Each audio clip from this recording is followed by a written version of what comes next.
আসসালামু আলাইকুম, সবাই কেমন আছেন? আশা করি যেখানে আছো ভালো আছো, সুস্থ আছো। আল্লাহর রহমতে আলহামদুলিল্লাহ আমিও ভালো আছি। আজকে আমি আপনাদের সাথে কড়াই পরিষ্কার করার অনেক সহজ একটা টিপস শেয়ার করব, যে কেউ পরিষ্কার করতে পারবে অনেক সহজভাবে, আর কোনো খরচা নেই, একেবারেই ফ্রিতে আপনারা কড়াই পরিষ্কার করতে পারবেন। এই ভিডিওটা লাস্ট পর্যন্ত দেখতে থাকো, তাহলে বুঝতে পারবেন। এই কড়াইটা একেবারে আমি সাদা দবদবা করে ফেলবো পরিষ্কার করে। সেটা কীভাবে করি বিনা কোনো কিছু কেমিক্যাল পাউডার ছাড়াই, আপনারা লাস্ট পর্যন্ত দেখতে থাকো, তাহলে বুঝতে পারবেন আর শিখতে পারবেন কীভাবে করি। আর আমার কড়াইটা হচ্ছে ভিতরের সাইড একেবারে পরিষ্কার আছে, শুধু এই বাহিরটা অনেক কালা হয়ে গিয়েছে। তো এই সাইডগুলো আমি মাজা ঘষা করে এই যে একটু একটু পরিষ্কার করেছি, কিন্তু তারপরে হচ্ছিল না ভালো করে, সুন্দর পরিষ্কার হচ্ছিল না। তো তারপরে আমি যেভাবে করতেছিলাম, তো দেখতেছি হয়ে পরিষ্কার হচ্ছে। পরে ভাবলাম এটা একটা ভিডিও করে নেই, যাতে আপনাদের সাথে শেয়ার করতে পারি, আপনাদের একটু উপকারে আসবে। এই যে এই মাঝের অংশ দেখতে পাচ্ছেন সাদা, এই অংশের মতো পুরো কালোটা আমি উঠিয়ে পুরো একদম সাদা করে ফেলবো। তো আপনারা ধৈর্য সহকারে ভিডিওটা লাস্ট পর্যন্ত দেখতে থাকো, তাহলে ভালো লাগবে। আমরা যারা হাউসওয়াইফ আছি, আমরা চাই আমাদের কিচেন রুমটা বা কিচেনের বাসন বর্তন সবসময় পরিষ্কার পরিচ্ছন্ন থাকে। পরিষ্কার থাকলে রান্না করতে ভালো লাগে। তো এখানে আমি কড়াইটা চুলাতে গ্যাস চালিয়ে চুলার উপর বসিয়ে দিয়েছি। কড়াইটা আমি 5 মিনিট পর্যন্ত গরম করে নেব, একেবারে ভালো করে গরম করতে হবে। আমি এখানে দোকান থেকে কোনো জিনিস পাউডার বা কোনো কিছু কিনে এনে পরিষ্কার করা দেখাবো না, একেবারে ফ্রিতে কীভাবে পরিষ্কার করতে হয় যে কেউ পরিষ্কার করতে পারবে।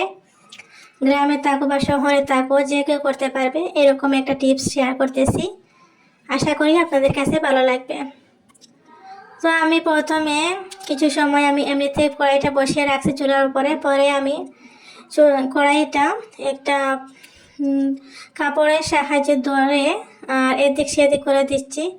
আপনারা এইরকম যে আমি যেটাতে ধরতেছি ওরকম আপনাদের কাছে না থাকলে আপনারা কাপড় দিয়ে ধরতে পারেন। আমি প্রথমে কাপড় দিয়ে ধরেছিলাম, তো পরে দেখলাম না গরম লাগতেছে, তারপরে আমি এই রান্না করার এটাতে ধরতেছি।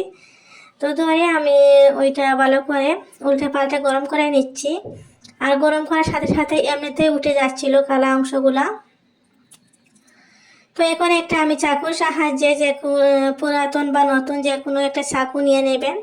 আর নিয়ে এই যে দেখো চাকু দিয়ে ও এত সহজভাবে উঠে যাচ্ছে, আপনারা এটা ট্রাই না করলে বুঝতে পারবেন না।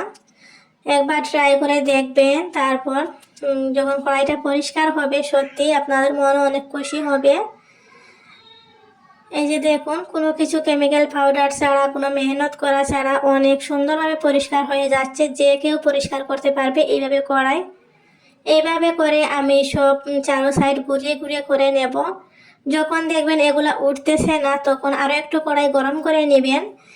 গরম গরম করলে অনেক সুন্দরভাবে উঠে যায়। এই যে দেখেন কত একদম কালো কীরকম অবস্থা ছিল, কত সুন্দরভাবে উঠিয়ে যাচ্ছে। হালকা চাকু দিয়ে ঘষিয়ে নিলে না উঠে যাবে এগুলা। তো আপনারা এরকম করে কড়াই পরিষ্কার করতে পারেন। ভিতরের সাইডে যদি থাকে তাহলে ভিতরটাও এই সেম প্রসেসে গরম করে ভিতরটাও এরকম করে করতে পারেন, অনেক সহজভাবে হয়ে যায়। আমার সবগুলা কড়াই ভিতরের সাইডটা পরিষ্কার, কিন্তু বাহিরগুলা এরকম হয়ে গিয়েছে। তাই ভাবলাম আপনাদের সাথে শেয়ার করে ফেলি। আর যেহেতু আমি পরিষ্কার করতে পারতেছি, আপনারাও পারবেন, চেষ্টা করে দেখবেন। আর যদি আপনারা করতে পারেন, এই ভিডিওটা দেখে যদি আপনাদের কোনো উপকার হয়, তাহলে আমাকে অবশ্যই কমেন্ট করে জানাবেন। আর এই ভিডিওটা এখন পর্যন্ত দেখতে আসো, যদি একটা লাইক দিতে ভুলে যাও তাহলে একটা লাইক দিয়ে দিও। আর আমার চ্যানেলে নতুন হলে আমার চ্যানেলটাকে সাবস্ক্রাইব করে নিও। পাশে থাকা বেল আইকন প্রেস করে দিও, যাতে আমি ভিডিও ছাড়ার সাথে সাথে আপনাদের কাছে পৌঁছে যায় আর আপনারা সময় সুযোগ করে দেখতে পারেন। এই যে দেখুন, আমি পুরোটা কালা অংশ উঠিয়ে নিয়েছি কড়াই। এখন আমি মাজা কষা করিনি, শুধু চাকু দিয়ে উঠিয়েছি। কতটা পরিষ্কার হয়ে গিয়েছে। আগে প্রথমে কীরকম দেখেছিলেন কড়াইটার, এখন কীরকম পরিষ্কার হয়েছে। আর এই যে দেখো কড়াই থেকে কতগুলা নোংরা কালো চায়ের মতো বের হয়েছে, এগুলা চাকু দিয়ে উঠিয়েছি। এগুলার কারণে কড়াইটা না একেবারে ভারী হয়ে গিয়েছিল, এখন মনে হচ্ছে একটু হালকা হয়েছে। এগুলা ফেলে দেওয়ার পরে হয়তো আপনাদেরও এরকম হবে যখন পরিষ্কার করবেন। তারপর একটু আমি একটু মেজে নিয়েছি কড়াইটা। আর এই যে দেখুন ফাইনাল লুক। প্রথমে কেমন ছিল কড়াইটা আপনারা হয়তো দেখতেই পেরেছেন, আর এখন কীরকম হয়েছে। একেবারেই ফ্রিতে, কোনো কিছু খরচা না করে, কোনো কেমিক্যাল পাউডার বিনা ইউজ করে এত পরিষ্কার হয়েছে। আপনারা একবার হয়তো ট্রাই করবেন। আর ভিডিওটা কেমন হয়েছে, কেমন লাগলো আপনাদের কাছে, যদি ভালো লাগে অবশ্যই কমেন্ট করে জানাবেন। আর যদি বেশি ভালো লাগে একটু শেয়ার করে দিও, যাতে অন্য মানুষের উপকার হতে পারে। আজকের মতো ভিডিওটা আমি এখানেই শেষ করব। সবাই ভালো থাকবেন, সুস্থ থাকবেন। আল্লাহ হাফিজ সবাইকে।